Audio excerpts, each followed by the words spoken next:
Hi guys, my name's Subnautica, I'm the man on the Silver Mountain, and welcome back to Subnautica. Now last week we were taking a look through the lore whilst I recharged my batteries and keep myself alive. And so this is part 2 of that, where we're going to continue to go through the lore, go through the various entries in our data bank, which the next ones we're going to take a look at are the Degasi survivors and the Aurora survivors. And I'm glad, I will say this, I'm very glad that these are now separated out so that we can kind of properly take a look at these, and they're now in order, because before they weren't in order, they weren't separated out by where they came from, and it was a pain in the ass to look through to try and understand. But what we're going to take a look at first is the Degasi survivors, and before we take a look at the Degasi survivors, we're going to take a look at the bits and pieces we had as orders aboard the Aurora that kind of guided us out here to look for them, to look for the crew. So first off, we've got the auxiliary mission orders for the Aurora team. And so the auxiliary orders are a search and rescue mission where the target are the crew of the Mongolian vessel Degasi. Last known position, vicinity of the planet 4546b in the Ariadne arm, which is the planet we're stuck on. And the contact that came with us was the Mongolian emissary Joki Kasar, who was in the Aurora passenger quarters, which again we've I don't know if we've seen the passenger quarters. We've definitely seen the crew quarters, and we know where the captain's cabin is. We haven't been able to get into it yet, but we know where it is. And that's where the rocket schematics will be sent, so we're going to have to get back there and take a look at that. Why we haven't just cut through the door with our laser cutter, I don't know, but hey ho. Anyway, the mission briefing. A Mongolian vessel, the Degasi, disappeared almost a decade ago. So this was a substantial period of time ago, like 10 years ago. At the current point in time. But carrying with it a high-ranking Mongolian chief. Corporate insurance has purchased passage aboard the Aurora for emissary Kasar, and your orders are to make every reasonable effort to locate and retrieve the Degasi crew members without compromising the primary mission. Confirming the fate of the crew will aid Altera's diplomatic efforts with the Mongolian councils. So they were here to run a scan on the planet. They weren't here to drop off course or anything else, but considering we were coming near the planet, we could use it for a slingshot maneuver to keep ourselves going in the right direction. And whilst we were doing that, we just needed to run a scan to make sure that everything was going on. But here's the interesting thing. The platform, when we see the sunbeam coming down, like the sunbeam would have hit the upper atmosphere, I'm thinking a little while before the gun actually moves. Because the gun only seems to target it as it comes very close. And we see the speed at which it's moving, even though it's decelerating. It would have had to keep that up as it came through the atmosphere. So it would have been a fairly significant heat signature, or whatever it is that the gun is actually scanning for to shoot down. So the fact that it only decides to target that little bit late, this is one of the things that maybe does swing in favor of there being two different gun platforms.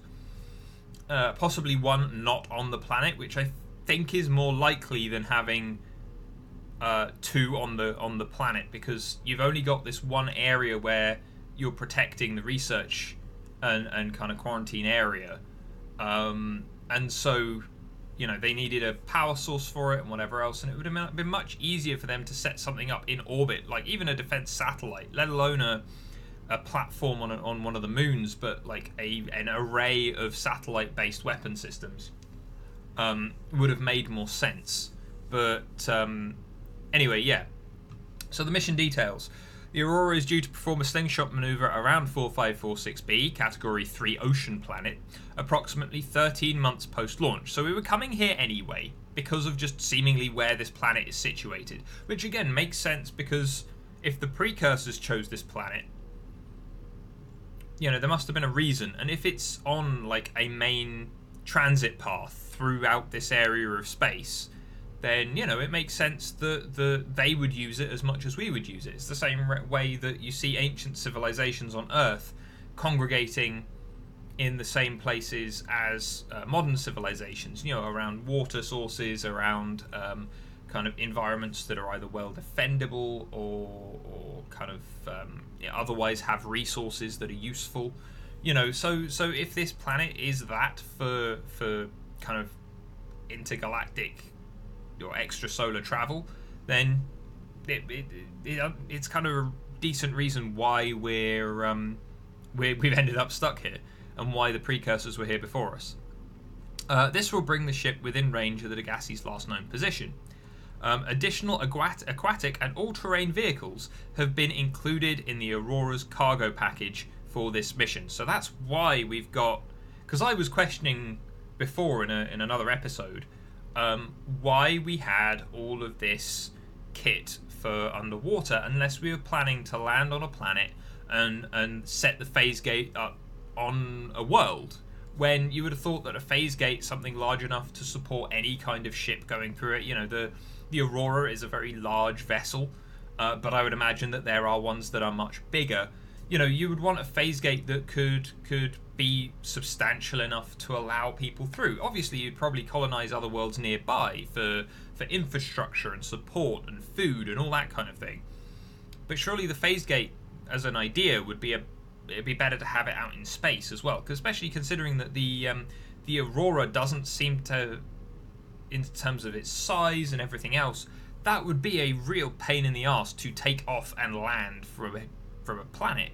That's the kind of thing that you probably want to leave kind of up in space and let it run that way. But hey ho. And then the Degasi crew manifesto has been distributed to senior employees in a separate message. So there's that. But then here's the crew manifest kind of profiles.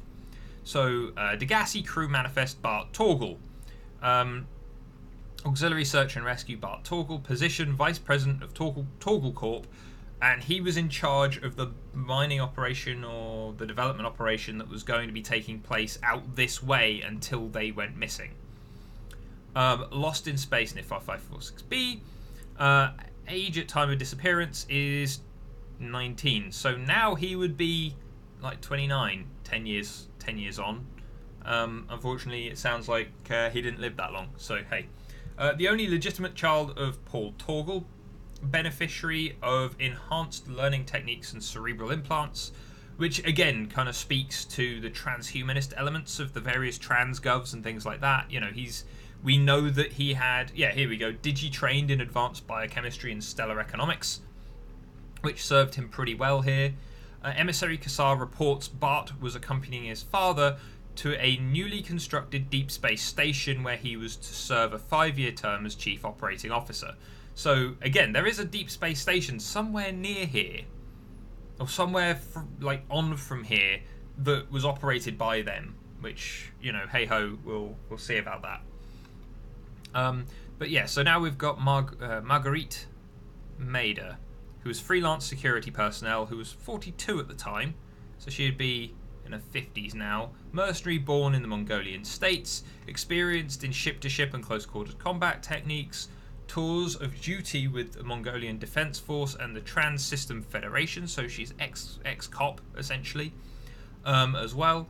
Dishonorably discharged from the TSF 15 years ago for going off mission, details classified, so basically, yeah, she was a pain in the arse. Emissary Kassar reports Mader was hired to accompany Paul Torgal on board the Degasi into uncharted space and defend the ship in case of assault by pirates or rival corporations. Okay, so and then we got Paul Torgal, who was the chief of Torgal and the captain of the Degasi. Apparently, he was, he'd be nearly 90 now if he had stayed alive. But Paul Torgal and his crew fell out of contact with Mongolian authorities close to a decade ago. The Torgals were a resourceful and powerful clan, and the ship was well equipped, so their survival is considered likely. However, multiple vessels passing through the system have since attempted to trace the ship to no effect. So again, it's odd that other ships have obviously come into the system. Other ships have obviously come near the planet to scan, but the Aurora was the only one that seemingly got shot down apart from the Degasi, and it did take a while for the Sunbeam to actually get shot down. So I suppose the question is the array just not very sensitive? Is it only picking up those large targets that it thinks are a ship? And if that's the case, then from the way it was designed, you have to think the precursors are probably using their own ship designs as an idea of what might come near the planet. And so, looking at it, their ships must have been quite large if small ships are being unnoticed until they get very close to the array. But yeah, where were we? It is hoped the Aurora's superior scanning suite can do better, unless the gun picked up that it was being scanned, and that's what caused it to open fire. Made majority shareholder by his mother upon her retirement. Interaction with Altera limited to infrequent chartered munitions deliveries. Beneficiary of life extension technologies, which, as he says, he needs his organs replacing and stuff like that. Accompanied by his only son, Bart Torgal, heir to Torgal Corp. Emissary Kassar reports Torgal often travelled with a skeleton crew who was known for making rash but profitable decisions. Inadequate systems maintenance or straying from its planned route may account for the ship's disappearance.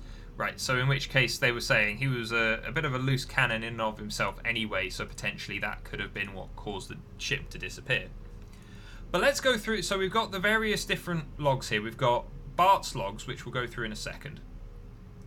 We've got the Degasi voice logs, which are just general recordings. We've got Maida's log, where she's only made the one where she's going, look, this is the situation that I'm experiencing right now, and fuck these people. And then we've got Paul Torgal's 2 logs as well, seemingly from the titles, both complaining about stuff. So let's start with Bart. So he's the young kid who's very well trained and has implants in his head and whatever else. So like maybe, I mean, I realised that tech has probably been destroyed or is sat at the bottom of the sea somewhere where he got killed, probably around one of those bases. But part of me is like, surely there would have to be a way for us to pick up those implants and not apply them to ourselves, but read what information they had, see what actually happened to him, because we don't know what happened to our own crew even. And just before we continue, I'm just going to shove some food in my face. There we go. Hold on. Are these batteries done? These batteries are done. Let's just swap these out before we take a look at Bart's. Oh no, I didn't mean to pick up stick that one in. Yeah, you'll do. Okay. Well, let's take a look. So we've got Bart's log. This world. I thought it might get claustrophobic living underwater. Father feels it is. He'd tell me it was childish, but I stare out the window and sometimes I think how lucky I am to see this world up close. Back on the island, I wouldn't have believed the creatures that live down here. So these are probably going to be out of order as well, just a little bit between who's saying what first.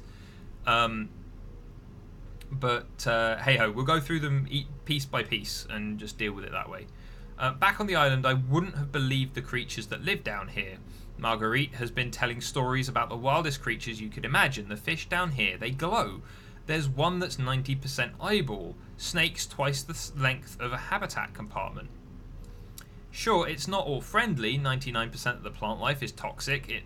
I learned that the hard way, but I managed to coax some marble melons into growing indoors. And when they don't cover our dietary needs, well, we eat the local fish. It's a bit gross, but it's nothing they wouldn't do. I've been attempting to document my findings. Father approves. He says we need to understand this world if we're going to take advantage of it to survive. I'm just doing it because it's fun. It's not easy without proper equipment and network access, but the old-fashioned way, observing, taking notes, testing theories, lets me see the world in a way a spectroscopic analysis never could. Lately, I've been watching the crab snakes that live down here. They ambush their prey as it tries to feed on the mushrooms they hide in. What they don't consume settles on the seabed, which fertilizes the mushrooms, which feeds the herbivores, and so the chain continues. Co-evolution just blows my mind. So I quite like Bart's perspective here, because he's looking into stuff because he wants to look into stuff. Whilst you've got Marguerite, who's more just focused on surviving, and you've got his father, who's just focused on taking advantage of things, controlling it, and kind of getting his way, which, you know, again, kind of doesn't add up to the best of things. Something incredible just happened. It didn't take us long to run out of enamel. Sure, we can make all the glass we need from the quartz deposits down here, but standard glass won't cut it in an observatory that has to withstand the pressure on all sides. So I started looking for a natural substrate that would strengthen the glass we have, and those stalker teeth we've been finding fit the bill, only we didn't have enough.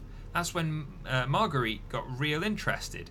I didn't expect her to care so much. All the enamel's good for, besides observing the animal life, is building vehicles, and it's not like we have plans to go that far. Maybe she just found my interest in the ecosystem here infectious. Anyway, I told her how I'd seen the stalkers hunting small fish, how the longer they go without eating, the faster and more aggressive they become. She actually listened to me, more than I can say for father, so I worked up the courage to talk about my more tentative theories.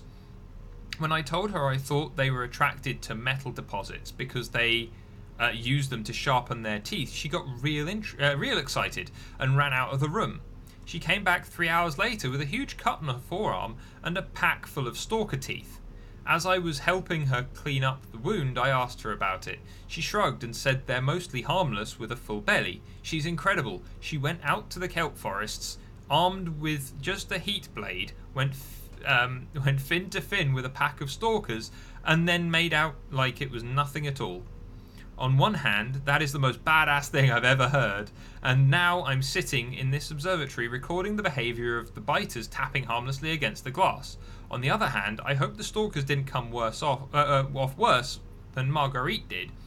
That's the point. What's the point in surviving here if we have to kill everything that makes it wonderful? I wish I knew more about these animals, but father won't let me get up close. Maybe with all this glass we could build a containment unit to house them. So again, he's like interested in studying the environment, yes, surviving in it, but also just making sense of the way it all works, so that they can, so that there's something more to focus on. Which again, he's probably the best suited to surviving here with that kind of attitude. But the biggest problem is, by this point, they're probably all infected with the Kara, especially with Marguerite having her arm cut open. She's definitely infected. I mean, we've had it touch our hands, come into contact with our skin, and it's maybe been in some of the food we've eaten, and we're infected. And so, you would expect these guys to be infected, and so if they had been kind of going on any longer than they actually were before something bad happened, then there's a good chance that they would have started to develop symptoms and probably would have died anyway, which is, the sad thing. But Butt Tools log number 3, Return from the Deep. This is the first time I've seen sunlight in months. I'd been dreaming of it, but it's hard to enjoy alone. The time we spent on this island when we first crashed, it seems so long ago now. Father was right, we never should have left. We shouldn't have gone so deep. They don't want us down there. Despite my best efforts, the infection is progressing and the visions are getting worse. Marguerite and father are already part of the ecosystem of this incredible planet. It soothes me somewhat to know I'll join them soon. And you know what? It's a wonderful view. So, something bad happens, the other two die, and then possibly from the infection, but I'm guessing not, considering he's saying they don't want us down there, which seems to be the warpers as much as anything else. So it depends exactly who he's talking about there, but he has caught the Kara, he has got the infection, it's progressing, he can't do anything about it, but he's taking solace in, again, kind of the quasi-religious beliefs that we've mentioned before, where they're part of the ecosystem, they're part of the continuation of this planet, and he's enjoyed his time here, even though it's now coming to a fairly miserable end. So, it's a shame. That's actually probably one of the saddest things that we're going to read in some of this next stuff. But, it's kind of sad that, especially considering it sounds like he was a young guy with, as much as he had been through digi-training and implants and whatever else, he had this very raw appreciation of things. And it's a shame that it came to such a miserable end. Although, again, it looks like the cave crawlers on the island must have picked his body clean and everything else, because we've found no human remains. Either that or he dived back into the sea and something ate him whole. Or the warpers have been holding out on us so they can walk on land. But who knows? But yeah, Degasi voice logs. So these are the kind of automated voice recordings from the Degasi's, I guess, systems that remained. I mean, we're missing one actually. We've got 1, 2. We're missing 3. We've got 4, 5, 6, 7, 8, and 9. Excuse me. So there's one that we're missing. I'm not sure where that is because we've been to most of the bases, unless it was a time where I just zipped past it. So at some point we'll go back to all the bases and have a double check anyway. But because we've still got stuff to scan down there as well. Like, I'm expecting to do all of this to get the bulk of it out of the way, and then like we still need a crab snake, we still need all of the leviathans to scan, as well as some various other bits and pieces. So I'm thinking that we'll end up going back to those anyway. But let's just sort ourselves out here in a dietary sense. Just because this is the one problem with doing these, going through all of this at the moment, where we're still sat in our base and we're getting hungry. But yeah, so the Degasi voice log number 1 in the talking about habitation locations. So Paul, so this is the father. This island is the best thing that could have happened to us. Look out that window. No predators, fresh food. I mean, the granted, there aren't any real predators. I suppose the cave crawlers count as more pests, scavengers, more so than anything else. But Marguerite chips in with no building materials, nothing left of the ship. And the kid says we're going to starve without more grow beds. Speak up, kid. It's true, father. The natural growth rates are too slow to keep supporting us. All I'm saying is Ocean's got us surrounded, no use hiding. Sooner or later we're going to get our feet wet. So is this suggesting maybe that the wreck that's down in, or the various wrecks that are down in the reef area and kind of around the island aren't Aurora? They're more the Degasi, possibly, because it sounds like they landed very near to the island. Possibly their ship remains slipped off into the dead zone. So maybe, I mean, I'd love it if there was an Easter egg of us being able to get all the way down there just to find out that there's actually a mostly full ship just sat at the bottom there. That'd be awesome. But yeah, all I'm saying is the ocean got us surrounded, no use hiding sooner. Okay. And then the rest of your life may have been a fight, Maida, but I've made my decision. You want to forfeit your emergency pay just to take a swim? Go right ahead. Believe me, I'm thinking on it. So again, he's still focused on pay and stuff like that. So hey ho. So the storm. Son, I said no, wait for the storm to pass. What's one vegetable patch compared to our safety? You stopped being in charge when the ship you were captaining sunk. I'll stop being in charge when you take charge yourself. Say, Chief, what? Do you know how to drain those grow beds out there of 40 tons of storm water? Or how to conjure food from the air? Don't get clever, Maida. You're too old to change old habits. I'm just saying, what's your boy's life worth to you today if tomorrow you're going to be so hungry you start wondering what he tastes like? Let him go deal with the plants. Son, go deal with the plants. So he leaves and then interfere with my family again, and when rescue arrives, I will leave you here. Do you understand me? No rescue coming, Chief. Not in time, and no staying here neither. This rain keeps falling. Sooner or later, this place will be buried. Only choice we've got is whether to get buried with it. So that's something that we don't have in the game, that I've actually seen a lot of people saying that they wish was in the game. We don't have storms. You know, there's no risk once we're above the water, really. Yeah, you know, there are the odd thing here and there that can harm us, you know, or cause us a little bit of annoyance, like cave crawlers can come and nip at us and whatever else. We can obviously set ourselves on fire in the Aurora. But for the most part, there's nothing that's above the water level that's a risk to us. And, you know, I've seen lots of people going, well, you've mentioned storms, you know, so could we have storms? Could we maybe have lightning rods as a means of quick charging, like power cells and other things like that? You know, would that not be interesting and cool? And again, it's a water world. There's going to be a fair amount of water in the atmosphere. So maybe at the very least having like lots of rain would make sense. But then again, also we don't know what kind of season we're here. Obviously, we're only here for, actually, relatively speaking, a fairly short amount of time. Because if it was longer, then we would die of the Kharaa anyway, just by default. So it makes an element of sense. But yeah. So the next one, curious discovery. What is that thing? I don't know. I found it outside in the sand. Part of another ship?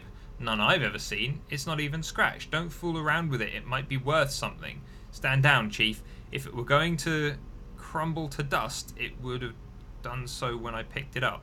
It's glowing. We're not the first people to come to this planet. People, maybe, could be aliens. Could be the damn sea monsters for all we know. One thing's for sure. We ain't gonna find out by staying here. So that's where they find the first purple tablet that we can go and find in one of their sea bases. I think it's the one that's down near the Lost River entrance. Pecking order. Son, there is always a pecking order in our world. Money makes the hierarchy. I paid Maida a fraction of what I pay you, and you a fraction of what I pay me. I'm still at the top of the pack. If money makes the hierarchy, why is Maida making the decisions? All that education, I'm still schooling you. We need her. We let her think what she likes, so long as she does what she's told. What if she doesn't? For enough money, she will. People always do. So, Paul is stuck on money. And he thinks that that's going to make the big deal. I'd love to see him try and pay a Reaper Leviathan not to swallow him whole. And that's where we see some of the kind of collapsing here. But we're already 200 meters below sea level. You want to go deeper? Look around us, Chief. I see water leaking through the hull. Water outside the hatch. We're drowning. Real slow. If rescue arrives, whatever shot us down is going to do it again. And again. Until it's shut off. You see an off switch around here, Chief? Why would it any more likely be half a kilometer down? Your kid found some weird readings. There's something down there that shouldn't be. You're mad. That may be, but I'm going all the same. And I've an idea you two are going to follow. But if you do, be mindful your authority stopped at sea level. Which, again, makes sense. They're following the path that we've kind of followed as well. Down to see the Emperor. And maybe if they had gotten a bit further along, they would have been able to cure themselves. The Sea Emperor would have been able to help them out more. But unfortunately, at that point, Paul probably would have done something stupid to try and control this kind of psychic sea god, essentially. Please stop fighting and listen. We're sick. What? How? You've been coughing, right? Feeling itchy? Blisters? Yeah. If we were sick, the suit biometrics would have warned us. It's something new. It's not in the database. Come on then, what's it going to do? Turn inside out, dissolve us into slime? It's an alien bacteria. We've been ingesting it since we got here. Everything on this planet is riddled with it. Sooner or later it's going to kill us, but somehow the creatures here survived. Need me to cut some of them open for you? Find out what makes them tick? No. Just tell me what you need, son. Materials, more alien tech, whatever it is, I'll make sure you have it. Just leave me alone. I need time to think. So, sounds of hatch closing. Maida has boarded the habitat. What are you happy about, Maida? Say, kid, I bought you something. Is that a Leviathan outside? Towed it home on the back of the sub. You killed that thing. It's still breathing. I was about to finish the job, but I can stay and chat if you'd like. No? Then make yourself useful and pass me that hardened blade. Are you out of your mind? You bought that thing here. What if it's not as comatose as it looks? What if the others come? You prefer it got curious and came off of its own accord? Or got messed up and dragged here? When we get off this planet, I'm going to drag you through every court in the damn Federation. And then, I've had it with you risking our lives. Oh, stow it, Chief. The kid can can't kill this disease without specimens for his research. I'm the one bringing him home. Bart, tell her I'm right. You're both wrong. Marguerite, I can't find out how they resist the bacteria if you slaughter them all. If it ain't often they oblige in coming in alive. That wasn't his point, and you know it. We need to take more precautions. Father, the outcome's no better. If we hole up in here and don't go outside, we have to find a middle way. There is no compromise, not while she's on my sea base, your sea base. I'm going outside. At which point he leaves. Chief, get off the radio. Put on your helmet. What? Okay, so those two, though, the only reason that Bart survived was because as they were discussing stuff, Bart leaves as the Leviathan hits, and so the other two die inside. But again, we don't find... I'm guessing the warpers came along and removed them after the damage was done, maybe, because we don't find bodies. We don't find their suits or anything like that, personal equipment. So I'm assuming that they probably got taken. But anyways, so this is Maida's log. They're conniving corporate, bourgeoisie, inbred, incompetent, self-absorbed asses don't have a damn clue. The kid's not so bad. He's even useful, but I swear everything that comes out of his father, his idiot face, is a narcissistic lie. He wants to stay in this cave, his problem. I'm the one doing the heavy lifting. Screw the contract, screw the emergency pay. When sea monsters are hunting you, you don't hide. You hunt the sea monsters. Then you build a bigger boat out of the sea monsters' bones, and you hunt bigger monsters. Repeat until there aren't any monsters left to hunt you. I'm going deeper. I'm going to find what shot us down. I'm going to tear its damn heart out. I've started the prep work. Kids taught me how to make enameled glass. I've started stockpiling metal ores to build myself a sea moth. I'll raid the indoor grow beds before I leave. So she was planning on just abandoning them and going and solving the problem.